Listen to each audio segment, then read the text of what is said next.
अब इस भ्रूण के अंदर महिला में जा रहा है बच्चों कि स्पर्म एरिया, पुरुष का स्पर्म एरिया, महिला का ओवम एरिया, ठीक है। और फिर उसके बाद पुरुष और महिला के इस स्पर्म और ओवम को यूज कराकर हम भ्रूण बना लेंगे, ठीक है। लैब के अंदर क्या बना लेंगे बच्चों? भ्रूण बना लेंगे। अब इस भ्रूण के अंदर हम जीन चिकित्सा करेंगे, जीन एडिटिंग करेंगे, ठीक है। जीन एडिटिंग करेंगे या इसे जीन चिकित्सा करेंगे। अब जब हमने इसमें जीन एडिटिंग करी, जीन चिकित्सा की, यानी कि जो गुण हम नहीं चाहते हैं हम आगे आने वाले बच्चों में, मेरे आगे आने वाले बच्चों में जाए, जैसे कि हम उगराने बात दे रहे हैं, मैं चाहता हूं बच्चे में स्ट्रेट बाल जाए, तो जीन एडिटिंग की मदद से उगराने बाल वाला जो मेरे अंदर जीन होगा, मेरे अंदर से इस बच्चे के अंदर पहुंचा होगा, इस बच्चे के भ्रूण के अंदर पहुंचा होगा, उसको हम निकालवा देंगे और इसके अंदर किसी दूसरे मनुष्य का जिसके स्ट्रेट बाल होते हैं उसके जीन को हम ऐड करा देंगे। हम चाहते हैं मेरे और मेरी वाइफ की जो आंखें वो पूरी हैं, लेकिन मैं चाहता हूं मेरे बच्चे की आंखें जो है पूरी हो जाए, तो मैं क्या करूंगा कि जीन एडिटिंग की मदद से या जीन चिकित्सा की मदद से जो पूरी आंखों वाला जो जीन है, ठीक है, जो मेरी जैसे मेरी आंखें वो वाला जीन है उसको निकलवा दूंगा और उसके अंदर ऐश्वर्या राय जैसे जो आंखों वाले कोई मनुष्य होगा उसके जीन को लेकर और इसके अंदर ऐड करवा दूंगा, ठीक है। तो अब ये जो बच्चा पैदा होगा बच्चों, जिसके जो नया बच्चा पैदा होगा मेरा ही बच्चा, ठीक है, मेरा ही बच्चा होगा, लेकिन इसके अंदर मैंने जीन एडिटिंग करवा के वो गुण डलवा के तो मैं चाहता था स्ट्रेट बाल मेरे और मेरी वाइफ के मान में स्ट्रेट पुराने बाल है, तो लेकिन हम चाहते हैं बच्चे के अंदर स्ट्रेट बाल हो, तो स्ट्रेट बाल वाले जीन डलवा के, नीली आंखों वाले जीन डलवा के, इसको जो हमारे अंदर कोई बीमारियां है तो बीमारी वाले जीन को निकलवाकर अच्छे जीन डलवा के, यानी कि बीमारियों से मुक्त वाला बच्चा पैदा हो गया। तो ऐसा करके भविष्य बच्चों हम लोग ऐसे बच्चे पैदा करना चाहे वैसे बच्चों को पैदा कर सकते हैं। तो इस तरीके के जो बच्चे पैदा होंगे इन्हें बोला जाएगा डिजाइनर बेबी।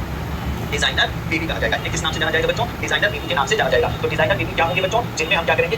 हम क्या करेंगे कि जीन एडिटिंग की मदद से नए गुण, ठीक है, नए गुण वाले जीन को हम ऐड करा देंगे, ठीक है। जीन को ऐड करा के नए प्रकार के बच्चों को मन चाहे प्रकार के बच्चों को या मन चाहे लेकिन हाई इंटेलिजेंस, ठीक है, हाई बढ़िया जो है जिनके अंदर कोई बीमारी नहीं होगी, आंखें उनकी अच्छी होंगी, हाई आईक्यू वाला बच्चा होगा, ठीक है, कोई बीमारी वो क्या कहते हैं खूबसूरत बच्चा होगा। हम लोग उस तरीके के बच्चे को पैदा कर सकते हैं। तो जीन एडिटिंग की मदद से नए गुण वाले जीनों को इंट्रोड्यूस करके उनके अंदर हम नए प्रकार के बच्चों को पैदा कर सकते हैं। उन्हें बोलेंगे डिजाइनर बेबी। तो ये जो डिजाइनर बेबी जो पूरी दुनिया में पहला डिजाइनर बेबी पैदा किया गया वो जीन ने पैदा किया, और जीन में जो बच्चा पैदा किया गया दो बच्चे थे, एक का नाम था लुल्लू और एक का नाम था नाना। ये दो बच्चे थे, जीन में पहले पैदा किए गए, 2008 में पैदा किए गए, और ये 2018 में पैदा किए गए, और ये दुनिया के पहले डिजाइनर, ठीक है, 2018 में दुनिया के पहले डिजाइनर बेबी तैयार किए। किसी दूसरे जीन खराब हो गया, अब इसको कोई अगर ले नहीं रहा है या कोई इसको मिल नहीं पा रहा है, बहुत बीमार है, इसकी जान जो है खतरे में है, तो ऐसी कंडीशन में हम किसी दूसरे जीन जैसे कि मान लीजिए कि हम सुअर में देते हैं, ठीक है। और आज का क्या किया जा रहा है बच्चों? इस सुअर के शरीर से शरीर की स्पर्म और ओवम की मदद से, ठीक है, स्पर्म और ओवम की मदद से इसका भ्रूण तैयार किया जाता है। क्या तैयार किया जाता है बच्चों? इसका भ्रूण तैयार किया जाता है इसके स्पर्म और ओवम से, और फिर इसमें जीन एडिटिंग की जाती है, ठीक है, जीन एडिटिंग, इसकी जीन एडिटिंग की जाती है। तो ये जो सुअर का भ्रूण हमने इसमें जीन एडिटिंग करी, इसमें हमने मनुष्य के जीनों को, जो कि मनुष्य के अंगों को बना, मनुष्य के अंदर विशेष प्रकार के मनुष्यों के अंदर पाए जाते हैं,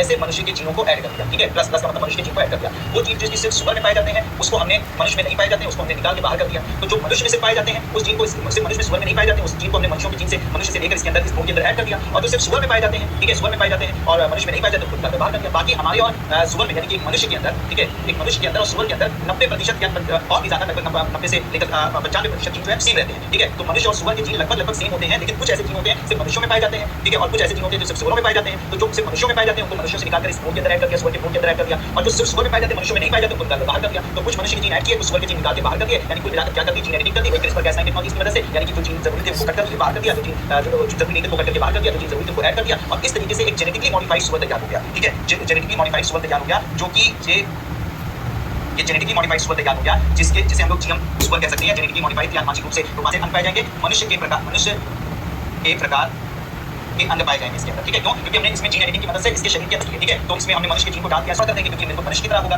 अंग होंगे इसकी तरह, तो ये हो गया। और इसकी कंडीशन, इससे फायदा क्या होगा? इससे फायदा ये होगा कि इसके साथ क्या हो जाएगा? स्वस्थ हो जाएगा। तो इस तरीके का जो ये प्रक्रिया चलाई जा रही है, इस तरीके से पूरी दुनिया में काम चल रहा है, जिसमें हम सुअर के या अन्य जीवों के अंगों को हम किसी मनुष्य के अंदर ट्रांसफर करके उसकी जान को बचा रहे हैं। तो इसे जेनो ट्रांसप्लांटेशन, ठीक है, दुनिया में अब ये काम हो रहा है जेनो ट्रांसप्लांटेशन का, जिसमें हम किसी मनुष्य के शरीर में सुअर का जो है वो अंग लगा देते हैं, ठीक है। ये काम अभी पूरी दुनिया में चल रहा है, हर जगह पर ये काम चल रहा है। करेगी यूपीएससी प्रीलिम्स 2026 के लिए। तो बच्चों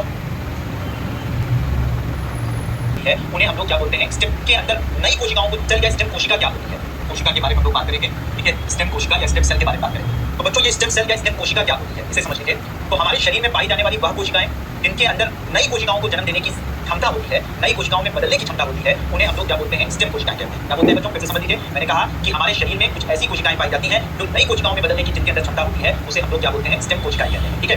तो ये स्टेम कोशिकाएं बच्चों हमारे शरीर के अंदर पाई जाती हैं, स्टेम सेल, जिन्हें हम लोग नाम से जानते हैं, स्टेम सेल के नाम से जानते हैं। तो ये जो स्टेम सेल होती हैं बच्चों, मैंने क्या बताया कि नई कोशिकाओं को जन्म देने की क्षमता इनके अंदर पाई जाती है। कहाँ पाई जाती है? सभी बहुकोशिकीय जीवों में पाई जाती है। तो अगर मैं इसके बारे में बात करूं तो बहुकोशिकीय जीवों में पाई जाने वाली, ठीक है, बहुकोशिकीय जीवों में पाई जाने वाली नई कोशिकाओं को जन्म देने के लिए,